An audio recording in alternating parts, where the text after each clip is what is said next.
Genesis chapter 18. The Lord appeared to Abraham near the great trees of Mamre, whilst he was sitting at the entrance to his tent in the heat of the day. Abraham looked up and saw 3 men standing nearby.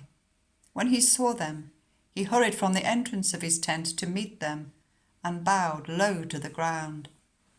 He said, "If I have found favour in your eyes, my Lord, do not pass your servant by. Let a little water be brought, and then you may all wash your feet and rest under this tree.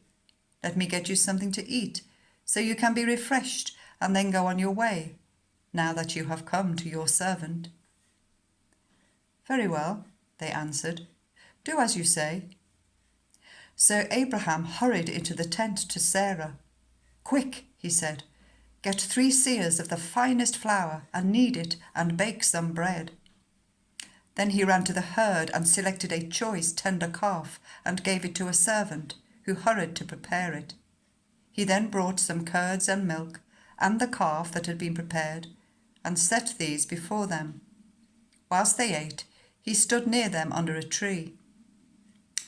"Where is your wife, Sarah?" they asked him. "There in the tent," he said. Then the Lord said, "I will surely return to you about this time next year, and Sarah your wife will have a son." Now Sarah was listening at the entrance to the tent which was behind him. Abraham and Sarah were already very old, and Sarah was past the age of childbearing. So Sarah laughed to herself as she thought, "After I am worn out and my Lord is old, will I now have this pleasure?" Then the Lord said to Abraham, "Why did Sarah laugh and say, 'Will I really have a child now that I am old?' Is anything too hard for the Lord? I will return to you at the appointed time next year, and Sarah will have a son." Sarah was afraid, so she lied and said, "I did not laugh."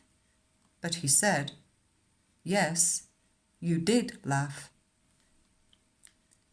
When the men got up to leave, they looked down towards Sodom, and Abraham walked along with them to see them on their way. Then the Lord said, "Shall I hide from Abraham what I am about to do? Abraham will surely become a great and powerful nation, and all nations on earth will be blessed through him.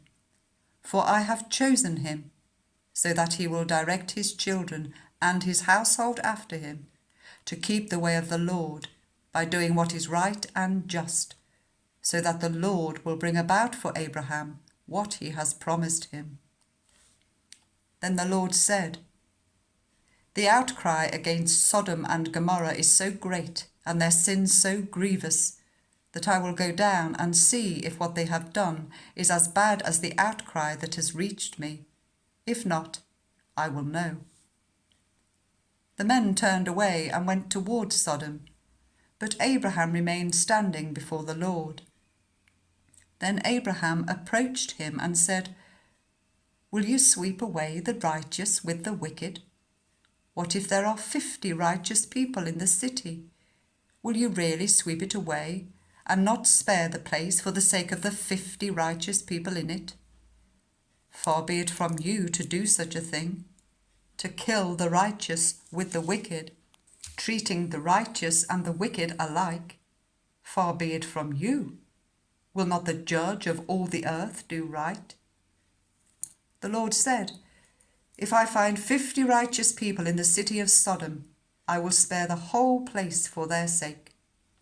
Then Abraham spoke up again, "Now that I have been so bold as to speak to the Lord, though I am nothing but dust and ashes, what if the number of the righteous is 5 less than 50?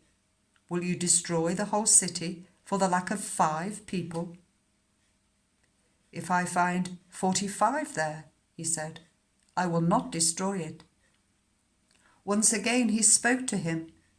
"What if only 40 are found there?"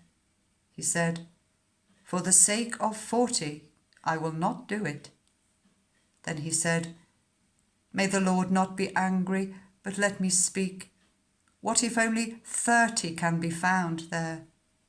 He answered, I will not do it if I find 30 there. Abraham said, Now that I have been so bold as to speak to the Lord, what if only 20 can be found there? He said, For the sake of 20, I will not destroy it. Then he said, May the Lord not be angry, but let me speak just once more. What if only 10 can be found there? He answered, For the sake of 10, I will not destroy it. When the Lord had finished speaking with Abraham, he left, and Abraham returned home.